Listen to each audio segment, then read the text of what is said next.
ခုနေစီဝကျော်ဝတိုင်းရင်ချူနီကနော်ပုံပေါ်နေစေတဲ့နလာရီမရှောဒီချိပန်ဘတ်တစ်ရှင်ပေါင်း9ဖောင်နောင်တော့တမယ်နိကဖို့အတွက်ရန်ကိုက A ဆွဲရီမန်းချက်တစ်ခုကိုပြေးဖို့အတွက် B ကိုလောက်ရတယ်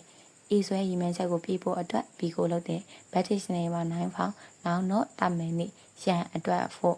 ခန်းခုံတော့တမယ်နိမိုင်းအားစာဟာရှိတဲ့အိမကျမ်းမာရဲ့အတွက်မနက်တိုင်းလမ်းလျှောက်နေတယ်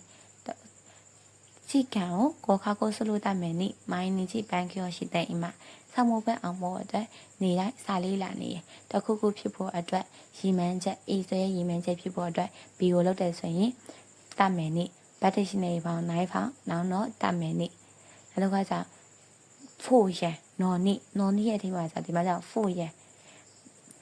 ဒီဟာကိုအသုံးပြုဖို့အတွက်တင့်တော်တဲ့ဒီဟာကိုအသုံးပြုဖို့အတွက်ထုတ်ထားတယ်ဆိုတဲ့အဓိပ္ပာယ်မှာသုံးပါတယ်ဘတ်တစ်ရှင်နေပေါင်းဆိုရင်နော်နိအသုံးပြုနောင်ဆိုရင်နိနဲ့သုံးတယ်ဘတ်တစ်ရှင်နေပေါင်းနော်နိနောင်နိခုနိုခုဆိုကယာမကိုအလုခုနော်နိအေးတဲ့ဒီဖနက်ကဆိုရင်တောင်တက်ဖို့အတွက်ခေါင်းတယ်ခုနိုခုဆိုက